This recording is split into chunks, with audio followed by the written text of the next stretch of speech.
Hi and welcome to episode 293 of the Mighty Whites podcast. I'm Jack, as always, joined by KC. Alan? Things good, mate? Yeah, not bad. How are you? Yeah, all good. Basically done with work for the rest of the year, barring like a couple of days where I need to log in for an hour and one day that I've got to work. Like 20, I can't remember which day. It's like 28th or 29th I've got to work. Yeah. Always nice to have a little bit of time off, especially around Christmas. I hate working over Christmas. So do I. I pretty much avoid Christmas. Yeah. I'm working all the days around it. Yeah. But no, it's always better when it's that. And it also, being off around Christmas gives you loads of time to watch football because there's always a shit ton of it. And we will get into that run of fixtures soon, but we should talk about last weekend. Preston won, Leeds won. Now, stop me if you've heard this one before, KC. But Leeds had an away game, and they did have more of the game, but without actually playing particularly great. And the first half was especially poor. I mean, for me, I think the true story of this game was Casey's headset for work won, KC 0, as I left my headset at work and had to spend, and having watched the first half, realised I had to absolutely bez it into work during the second half, pick up my headset and go back home.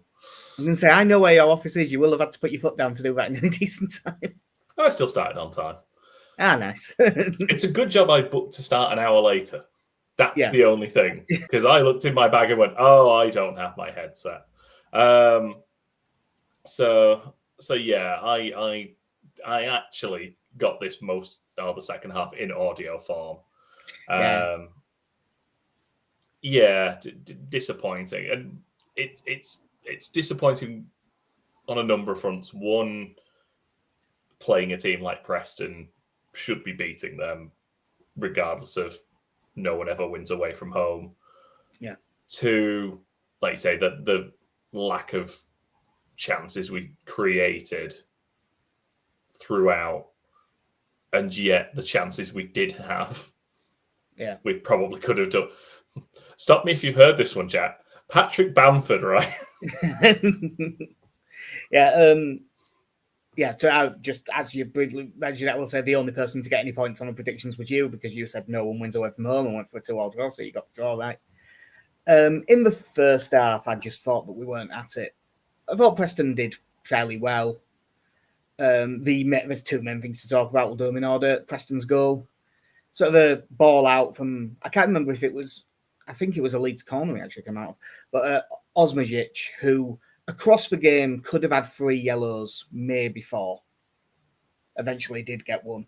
I put on our Twitter, and I stand by it, he's in the camp with Bruno Fernandes, in that if I was refereeing, he'd be sent off within 25 minutes of every game for between whinging and sly little fouls. He would get a booking for dissent every game, and he'd get one for kicking someone every game. But he turned Strauch, who did overcommit and just get done. And he never had a chance to get back. Bit poor from Strauch. It happens sometimes. It was quite similar to, was it the first Swansea? No, was it one of the Swansea goals? A very similar thing happened. He just got done. Yeah, it was the second one, wasn't it? Yeah, and Watford at home as well. He got done, but that bar is very quick, so that wouldn't bother me as much. But yeah, Osmajic puts in a pretty good cross, which takes out Loden and Bogle. And Brad Potts, well, I mean, he hits the target, but it's not a great finish. Fortunately for Preston, Ilham Melier's in goal. And that's 1-0. I don't know what you want to talk about at this point, Jack. I was going to say, do you want to do Melier discourse now or in a bit? It's getting really hard to defend him, isn't it? Okay, let's do it now. I don't know if you saw the stats that's based on the post-shot XG faced by goalkeepers. So it's only what saves they have to make and how good the shot actually is. Not this was a great chance, but the striker fucked it up and hit it straight at him. No, based on what they should have conceded and stuff like that. Well, basically, there's a stat going round that I saw. And obviously, I haven't double-checked this. I don't know whose XG it is.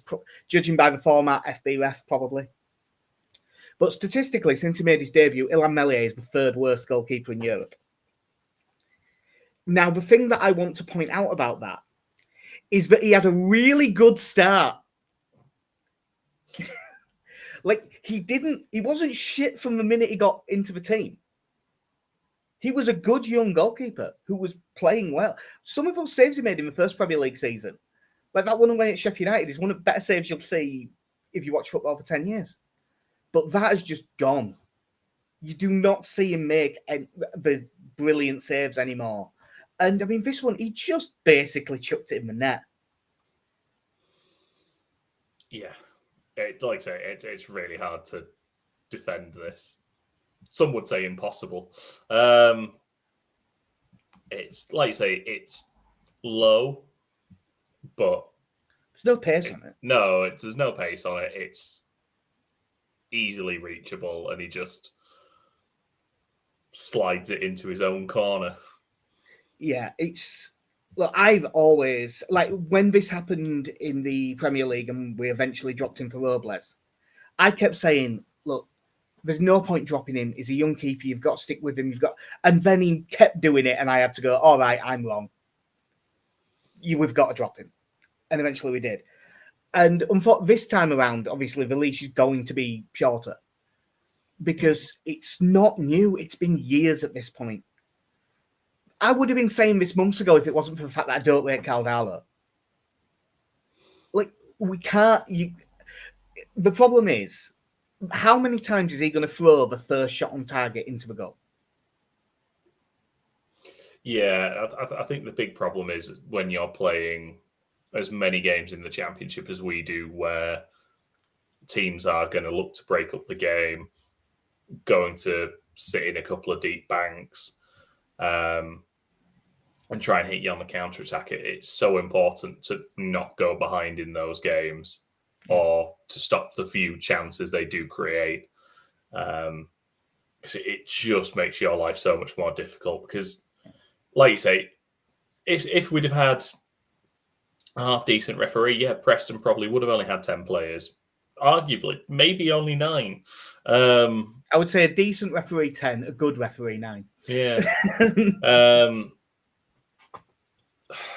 So it's so important in these games that you keep it at 0-0. And yeah, you just find in a number of these games that we don't. And that's not to say it's always Mellier's fault, but it's Mellier's fault enough. Yeah. If you don't want to be harsh, because there's other games that you could maybe be harsh on him, if we just take ones where I feel like I'm being as reasonable as possible. Portsmouth on the opening day, what he did in the last minute of Sunderland, and this. That's 3 draws, but would have been 3 wins, and we'd be 3 points clear at the top of the league. And I do think that it's a concentration thing with him. I think that Leeds have that much of the ball that he just isn't switched on. And whether... I don't think for a second this will happen, by the way, but I really have hit a point where I think I'd drop him. Just the difference between me and even if that does is that I'd drop him for Alex Cairns. I'd happily see Alex Cairns. Caldalo, not so much. And I don't. It's not personal. I just don't think he's very good. It's getting to be a tough one at this point, isn't it? And because I think by the time we got dropped in the Premier League, you were talking about a young goalkeeper who still wasn't, was 3 years into his career as a first choice goalkeeper, whose confidence had clearly gone. And I sort of got that it got to the point where I think for his own good, he needed taking out just to, I didn't ever think it was going to be a permanent thing, but he needed a period out of the team. Yeah. You've now dropped down a level, and it's still happening. Yeah, I can't remember when I saw it. It was a few weeks ago, and I didn't check this either. But there was a thing for goalkeepers in this league. And I can't remember. I think it was actually after Preston, but it might have been hours after. And it was sort of just this season. And he was only down about 1.5 goals versus XG, but when it's up from a small sample size and there's so little per game, as a percentage, it was actually quite high. And you looked at goalkeepers like Johansson, who everyone went £1 million release clause from Rotherham. Every single club in the Championship should want to sign him. It wasn't clever to sign him. Everyone knew. And his is like plus 4.5. That Cooper, is it Michael Cooper? I keep wanting to call him Mark Cooper, but that's the guy that used to manage Forest Green, I think. Yeah. He's like plus 3.5. And if it looks like being in a tight race at the top, that could be the thing that makes the difference. I mean, I will. One thing that's, I think one thing I will say that's not to take away from the mistakes Meslier does make, but I think more Leeds defensively is that while there's loads, plenty of times in these games that we don't, because we dominate possession, we don't concede a lot of chances. But it doesn't. I don't think it takes many chances to score against us. No. And it's concerning. And then there is, there is that part of you that looks and thinks, well, to the, if I'm giving it the eye test, I don't think any of the regulars in the back four are playing badly. Like, I think Roden's generally playing well, Strout's generally playing well, the fullbacks are playing well.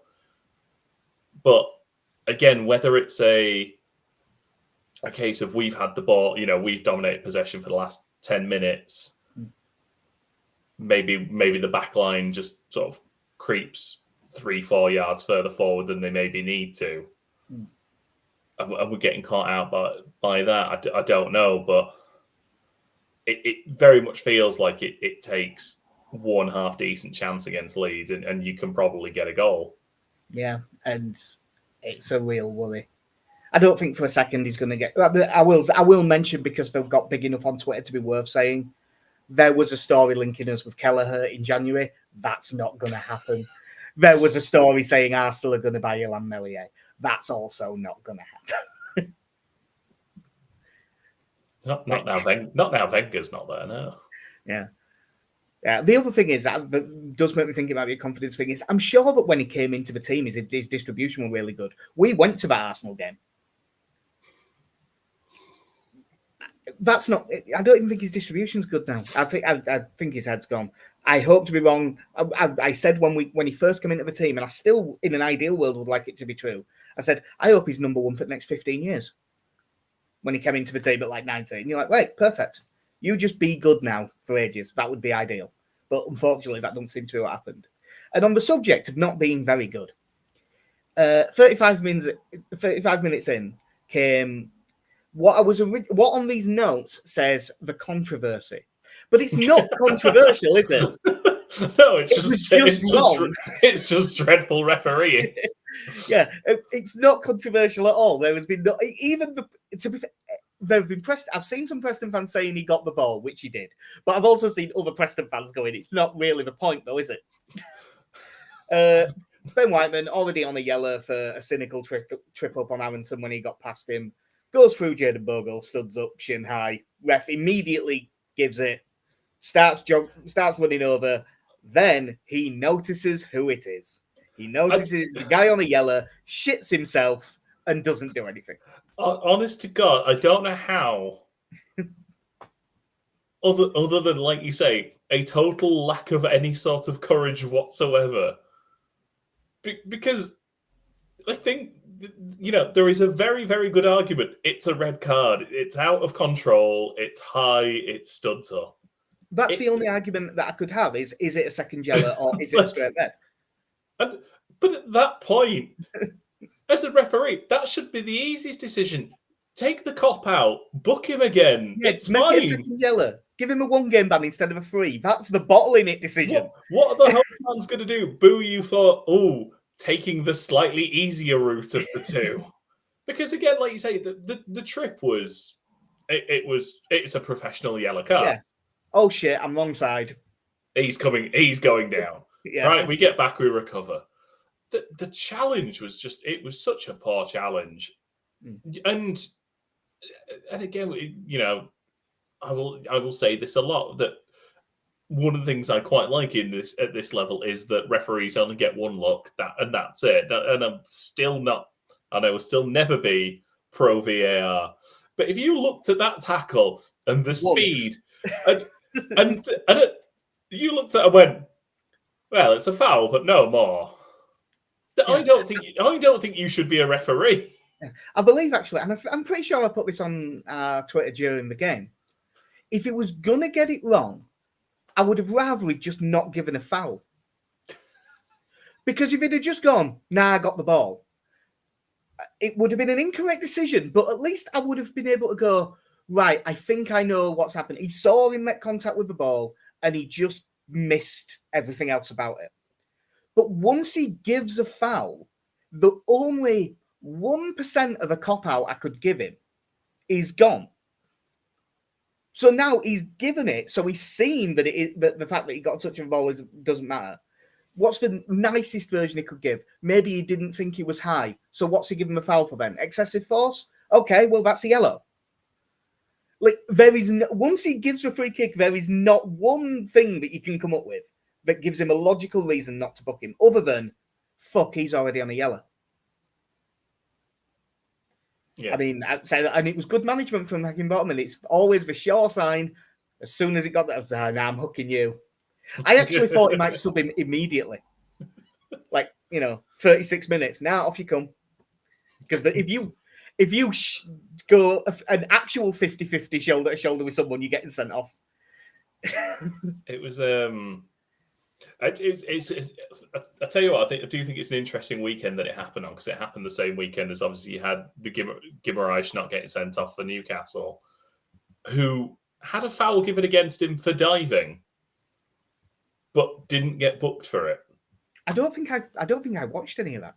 Or if I did, I wasn't paying attention, so I hadn't really noticed this. Just goes through, goes down, and the ref spots it immediately. Yeah. And for whatever reason, just not a yellow card. Now the thing in this is, one, I think with how Leicester ended, this is going off on a tangent here. With how Leicester played, one, they were still going to get battered. But two, he actually scored in that game as well. Yeah. Having picked up a yellow card about 5 minutes later. Like you say, it's the fact that they've made the decision, they've seen it, and they've given the correct decision to begin with. And then somehow you've not followed through with, well, I've given this, so this now happens. Yeah. There is a flow chart, and at no point in that flow chart was, well, I've given this free kick for this, so no yellow card? That's not an option. This is a really specific, very short quote, but as David would say when he got back from Minsk in Friends, but ergo.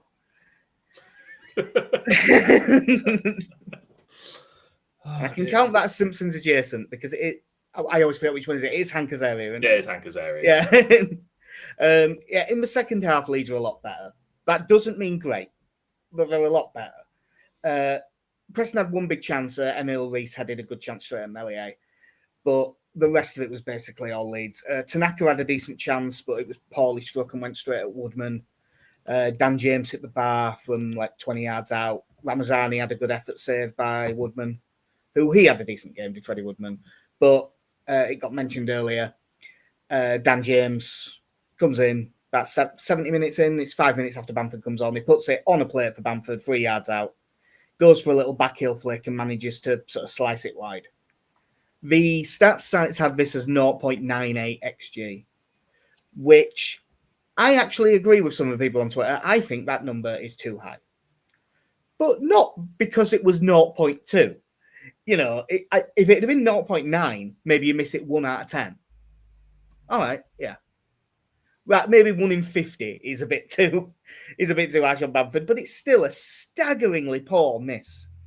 And as always, the problem when Bamford does something like this, and we all know what his strengths are, we all know what his weaknesses are, the problem is it's not the first time.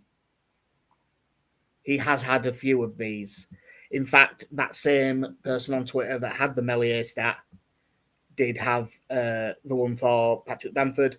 And I think it was from the 2017-18 season onwards, Patrick Bamford is the worst finisher in Europe.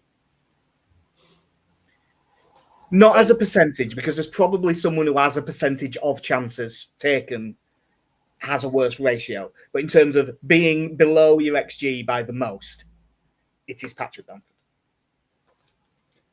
Poor Pat. The only saving grace with Pat is, I mean, certainly for me, he's got a lot of goodwill in the bank with me. Yeah. But... I still like Patrick Bamford. I rate him as a forward. I don't rate him as a goal scorer, but I rate him as a forward.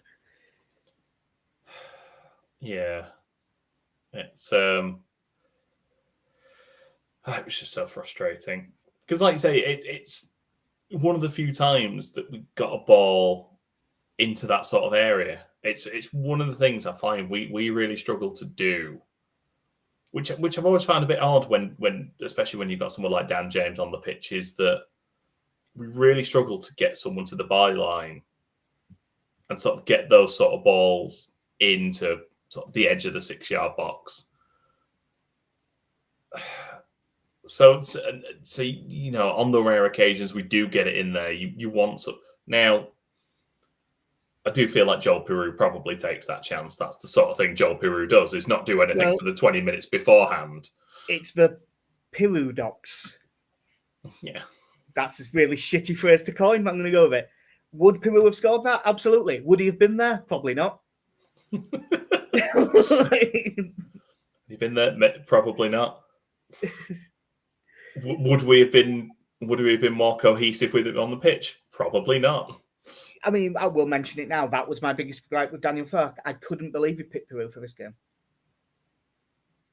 Like, I mean, I know that we didn't have to press as much because of the way they play, but Alanson Piroux has worked so rarely. It has worked a couple of times, but it's rare. And in the last game, Leeds played well with Joseph up top, and you brought on Piroux with 20 minutes left when their defenders are a bit more tired out, and it works. So why we went back to it, and I don't. This one isn't on Farke as much because it did lead to a chance that should have created a goal, but it did bring Bamford on way before Joseph again, which shocked me. But yeah, the picking Piroux as the number 9 in this, I can't. It's not just my false memory, right? He did spend like 40 minutes in a press conference explaining why Piroux isn't the right choice to lead the line and why Rutter, who is much more of a 10, was playing at number 9. He did spend like 40 minutes explaining that in a press conference last season, right? In fact, more than once. He did this about 5 times because journalists kept asking him. I'm going to say now, and we're 18 months into this, it very much smacks of Joel Piroux was not a player that Daniel Farke asked for, was more presented with. And so, look, we've got one of the best goal scorers in the Championship. Here you go. To which Daniel Farke's response is, what do you want me to do with this? It's not what I'm looking for. Yeah. So it made all the sense in the world when you got relegated to go out and buy the combined top scorer from the last 2 seasons before that in the Championship. Made all the sense in the world. But to drop him into a system that in no way accommodates his strengths is so Leeds United.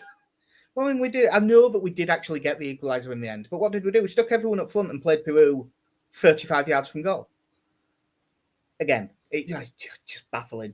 Yeah, I would say Leeds did manage to rescue a point. Again, it was Dan James down the right, who I don't even think we need to have a man of the match conversation because it was Dan James. He crossed it in for Mateo Joseph, who seemed to try a similar flick to Bamford and make a similar amount of contact. But luckily, Jack Watmore was behind him and turned it into his own goal. I did see people on Twitter saying that Mateo Joseph's attempt at that, because it was a similar thing to Bamford, makes it exactly as bad a miss. He just got lucky. No, he was a lot further out and it was a lot more difficult. And he was under a lot more pressure. It's not even nearly the same. Obviously, so it was good that we got a point. I mean, if you're 1-0 down in stoppage time and you get a point, you have to take the positive that is the point. But, like, it's a game you should win. Even though we didn't play well, I don't know what it ended up, but I think the XG was something like 2.5 to 0.8. Now, admittedly, one of that is Patrick Bamford. But like the away form is a worry. There's a bit of Leeds United catastrophizing as you do get, where there's some implication that we are like absolutely abysmal away from home. And we're not. We've got 14 points from 10 games, which I'm not going to say is great, but it's not absolutely terrible. And obviously his home form is outstanding. But it's more the performance levels away from home that we're in it. We haven't properly just battered someone. Like, I don't even mean battered is in the scoreline. Like Sheff Wednesday was only 2-0 away. But it was the most comfortable 2-0 you're ever going to see. I don't think we've had one since. I think I'd say the two Sheffield games, I think you would say are probably our best performances of the season. Probably. But I thought we were pretty good against Middlesbrough as well, to be fair. Middlesbrough are a good side. Yeah. But yeah, it very much more so than last season. It just really feels like we've not reached like third gear. Like and I know there's kind of been a bit of a thing about Farker seemingly doesn't want to take the piss against some teams, so he eases off in games. But I look at this team and you look at what we've got in the midfield area now, that I think is so much more dynamic than it was last season. I think I certainly think with Rothwell and Tanaka, you've got a much more attack-minded central combination than either Ampadu, whoever, or one of them in Kamara. Yeah. You went from Kamara he was putting together these runs where his pass completion rate was fantastic, and then I think after a while he went, yeah, but Jesus Christ, he doesn't go anywhere. Yeah. I still like Kamara, but I mean, if I'm comparing him to Tanaka, it's not even a contest. Yeah. And we've got who probably should be the best wide player in the league in Willie Gnonto. Yeah, I was going to mention this later, but I think it is probably fair to mention now. He had a stinker of a game against Preston. Yeah. He really was not good. You've got probably the fastest player in the league in Dan James, who, yes, there is something to be said about his end product as well, but at this level is proving to be a very effective player. Yeah. And as we said, you've got Peru, who is a proven goal scorer at this level. You've got Joe Rodon, top championship central defender. Pascal Struijk, I would say, top championship centre back. You've got Junior Firpo, who I think is an attacking threat from left back, is very effective. You've got all these parts in this team, and yet you just look and go, we are playing some teams that are just poor. And I know they sit deep, but there's got to be a time when this team just rips someone apart. Like it's got to happen at some point, and I think it's more likely to happen playing away, to be honest, where you're playing. There might actually be some space in behind. Yeah, like I mean, we discussed Plymouth's bold strategy of going sitting deep, conceding, and continuing to sit deep. But even then, like I compare it to, I don't think we've had a half this season against let's say against a team that's likely to finish in the bottom half of the championship this year. I don't think we've had a half as good as the first half at home to Huddersfield last year, where we've just turned up and just gone, you're crap, we're going to batter you. And then we did. Do you know what the really weird thing is? In terms of like amount of chances and stuff, you could maybe argue Portsmouth on the opening day, and I think we were 2-1 down at half-time. But we could have been about 5-0 up in that game. But even then, the problem with that is that we've not put the complete performance together and sort of backed it up defensively. It is weird because if you just watch the games, like we do look better than just about every team we play, which should be enough. But because it's still so tight, and like this week, every team that wasn't us won that are up there. And you do just get that thing in your head of, well, if it doesn't pick up, even though it's statistically dominant and everything, if it doesn't pick up from here, we'll end up slipping into the playoffs again. And if we do that, we're not going to go up because it's the playoffs and it's Leeds.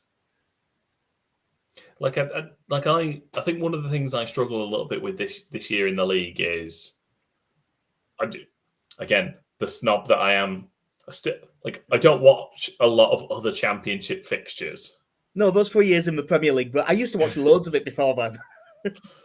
I'm sure Sheffield United are playing some really good football. I've got one game to base my opinion of them on, and they were shit.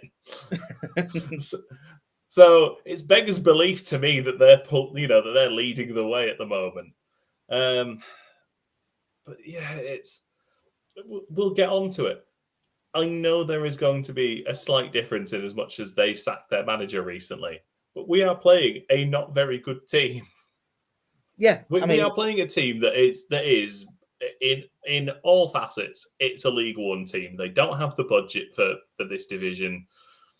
They will make as big a fight of it as they possibly can, but I just don't think financially they can compete at this level. And I don't blame. That's the level they've been at for years.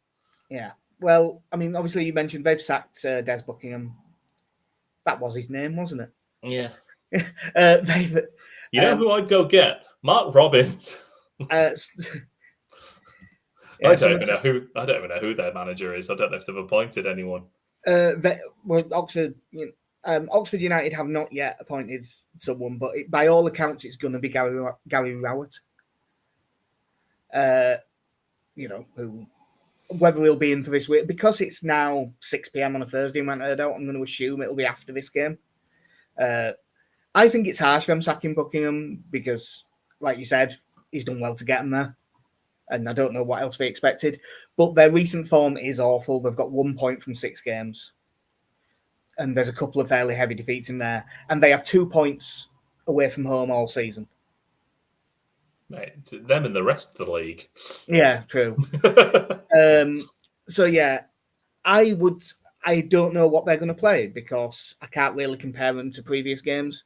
It looks like they are usually 4-2-3-1. They've changed manager, but I would think they probably still will be. It'll just be a sit deep version of it and not really go for it much. I was looking at their squad, and the first name that jumped out at me because I've always thought he's a cracking player is Siriki Dembele on the wing, and he's really tricky and can beat players and has done as him before, but he's injured. Louis Sibley, who was good at Derby, is also injured. They've got Cameron Brannigan in middle of midfield, and he's a good player. And that Ruben Rodriguez plays as the number 10. And he's worked his way up the leagues. He was the one that was utterly ridiculous in that Notts County side that got promoted from the National League. I can't remember what it was. It was something like he averaged like 1.1 goals / assists for a full season. Because he had Macaulay Langstaff up front, and he just kept setting him up, and he scored like 40 goals in a season. Other than them, I mean, Jamie Cummings is a decent keeper as well. I know that he came through at Chelsea and he's been there a while. And he's had loans all over the place and always done okay. I did not realise that on the wing, that Matt Phillips. Scotland international who played 250 games for West Brom. Can you remember the thing with Robbie Brady and how we were like, well, he's 40 and he was actually 32? Yeah. Well, Matt Phillips, I thought he must be like 38 at this point. No, 33.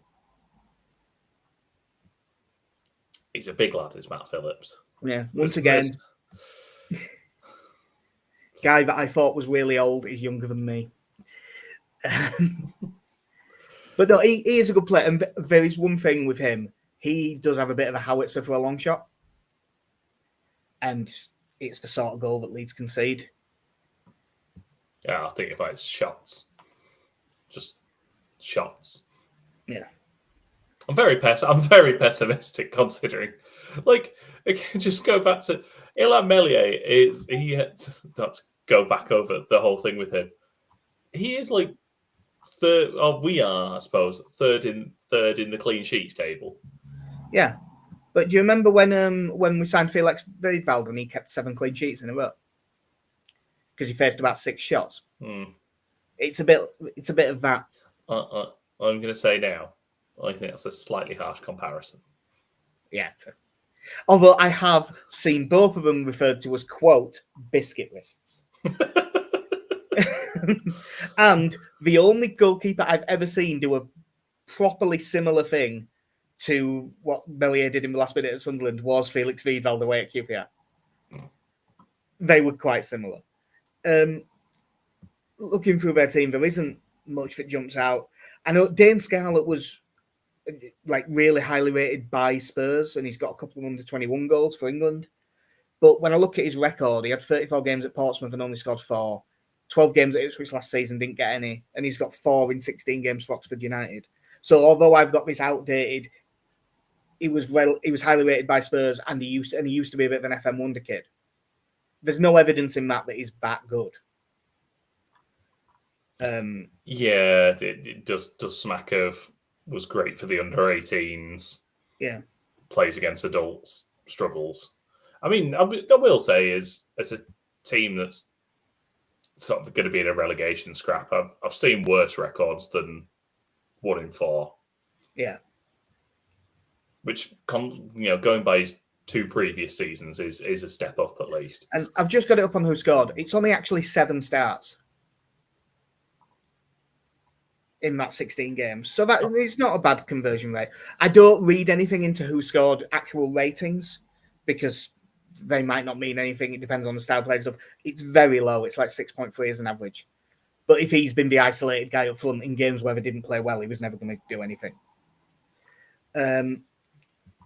At the Leeds end, and we've had a message from Danny Talk Sport just saying that the presser didn't sound good today. Have you seen anything from it?